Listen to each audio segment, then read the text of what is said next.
Assalamualaikum warahmatullahi wabarakatuh. Hai everyone, di sini saya akan menjelaskan tentang keanekaragaman hayati yang ada di sekitar lingkungan kita dan dapat kita jumpai. Jangan lupa like, comment, and subscribe ya. Selamat menyaksikan. Apa itu keanekaragaman hayati? Keanekaragaman hayati merupakan istilah yang digunakan untuk menerangkan keragaman ekosistem dan berbagai bentuk variabilitas seperti hewan, tumbuhan, serta jasa teknik di alam. Dengan demikian, keanekaragaman dapat dibedakan menjadi 3 bagian, yakni ekosistem atau habitat, jenis atau spesies, dan genetik atau ras. Ya, yang pertama keanekaragaman pada ikan mas koki tingkat gen. Gen adalah substansi terkecil atau unit dasar yang membangun faktor keturunan. Melalui gen inilah sifat-sifat dari induk yang diwariskan kepada keturunannya. Selanjutnya saya akan menjelaskan perbedaan dari keanekaragaman hayati pada ikan mas atau ikan koki tingkat genetik. Ikan mas ini dapat kita jumpai di sekitar rumah kita seperti pasar atau bahkan dijual keliling setiap daerah oleh orang-orang yang membudidayakan ikan mas koki ini. Pembahasan ikan mas jantan. Ikan mas jantan adalah salah satu yang melepaskan milk untuk membuahi. Selama pemijahan, ikan mas jantan memiliki tonjolan putih kecil di kepala dan sirip dada mereka. Bahasan ikan mas betina.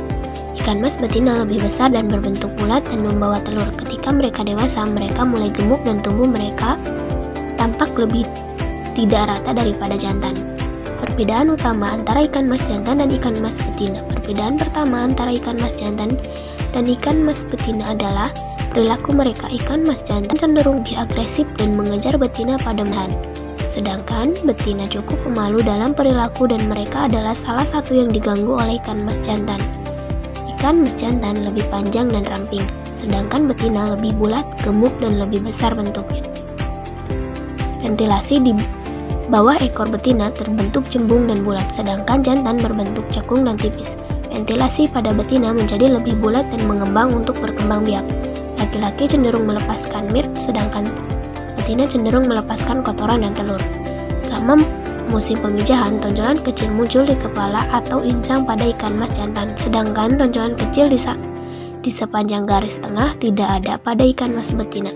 Perut yang membuat telur menjadi lebih lembut pada betina daripada ikan jantan. Nah, sebelumnya kita telah belajar atau mempelajari keanekaragaman hayati pada ikan mas. Selanjutnya kita akan membahas keanekaragaman hayati pada tingkat jenis atau spesies. Spesies atau jenis adalah suatu takson yang dipakai dalam taksonomi untuk menunjuk pada satu atau beberapa kelompok individu atau populasi yang serupa dan dapat saling membuahi satu sama lain di dalam kelompoknya, saling membagi gen namun tidak dapat dengan anggota kelompok yang lainnya. Ya, di sini kelompok kita mengambil 5 jenis jambu air, yaitu yang pertama jambu air pink rose, yang kedua jambu air citra, yang ketiga jambu air king rose, yang keempat jambu air madu hijau, dan yang kelima jambu air madura. Baik, selanjutnya saya akan menjelaskan perbedaan dan persamaan antara kelima jambu tersebut. Dari berat, jambu air pink rose memiliki 20 kg berat. Jambu air citra memiliki 26 kg berat. Jambu air madura putih memiliki 23 kg berat. Jambu air madu hijau memiliki 87 kg berat.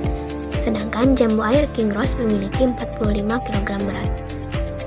Dari panjang, jambu air pink rose memiliki 4 cm, jambu air citra memiliki 4,5 cm, jambu air madura putih memiliki 4 cm, jambu air madura hijau memiliki 7 cm, jambu air king rose memiliki 6 cm. Diameter pada jambu.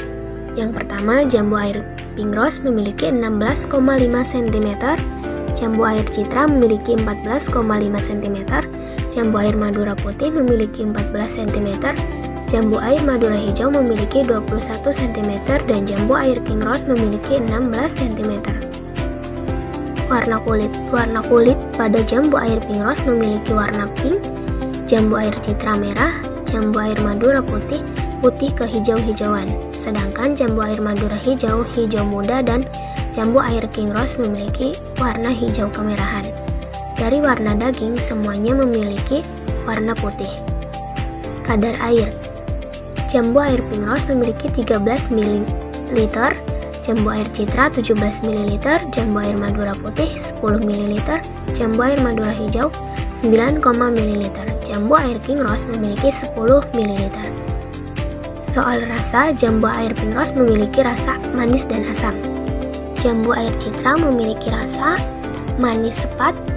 Jambu air madura putih memiliki rasa asam dan jambu air madu hijau memiliki rasa manis, sedangkan jambu air king rose memiliki rasa manis.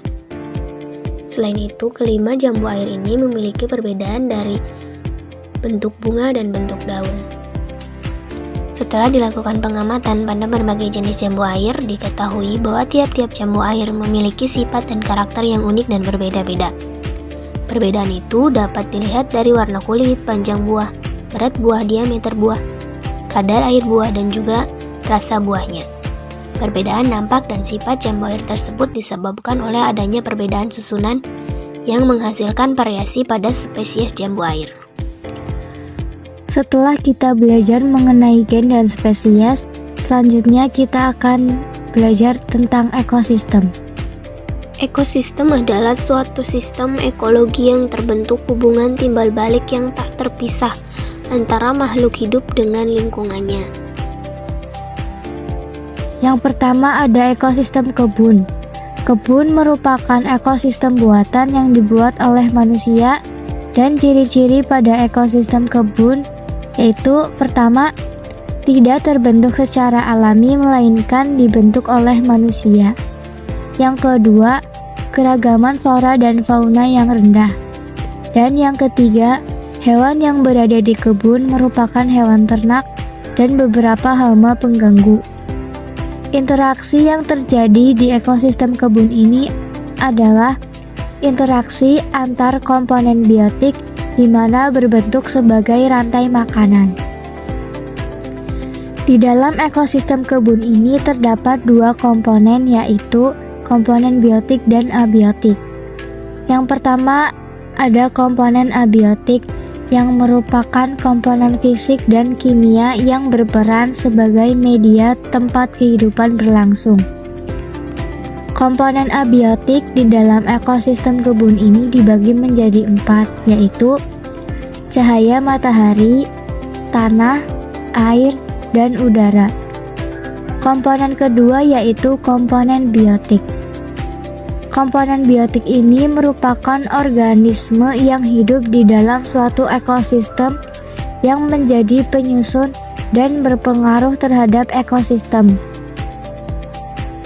Komponen biotik di dalam ekosistem ini terdiri dari yang menjadi produsen adalah tanaman hijau, yang menjadi konsumen pertama adalah ulat, yang menjadi konsumen kedua adalah ayam, yang menjadi konsumen ketiga adalah ular, yang menjadi konsumen keempat adalah burung elang, yang menjadi pengurai adalah bakteri, dan yang menjadi detrivator adalah cacing. Selanjutnya yang kedua yakni ekosistem sawah.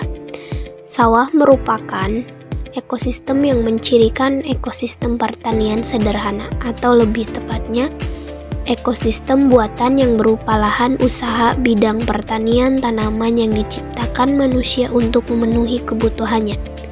Dan monokultur yakni salah satu cara budidaya di lahan pertanian dengan menanam satu jenis tanaman pada berdasarkan atas komunitas tanaman yang pemilihan vegetasinya.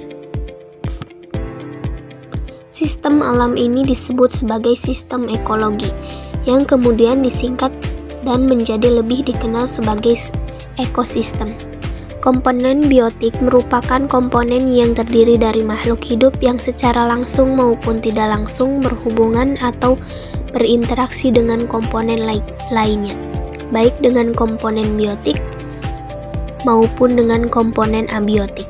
Komponen biotik yang secara umum dapat kita temui pada ekosistem sawah yakni manusia, tanaman padi, tanaman palawija, tanaman jagung, gulama, burung, dan masih banyak lagi.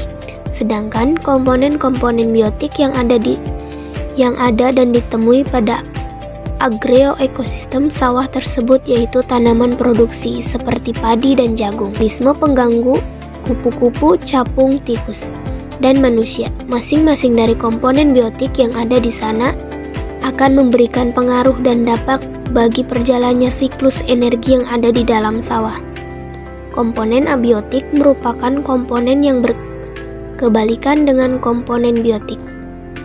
Komponen ini terdiri dari sesuatu yang tak hidup dan merupakan bagian dari alam yang turut mempengaruhi berjalannya siklus energi yang ada di sawah. Komponen abiotik yang berada di sawah yakni cahaya matahari, air, tanah, dan udara. Masing-masing komponen tersebut sangat penting bagi berkelangsungan siklus hidup yang ada di sawah. Yang pertama yaitu interaksi antar komponen biotik.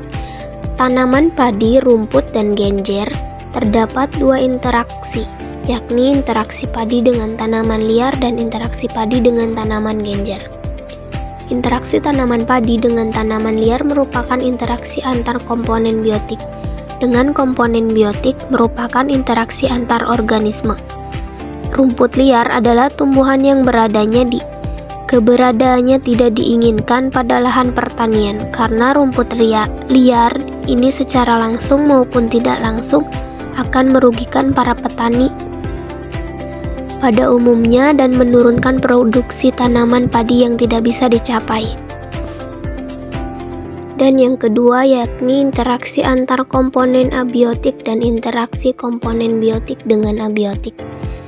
Irigasi sawah atau air sungai, komponen abiotik merupakan salah satu komponen penting dalam ekosistem.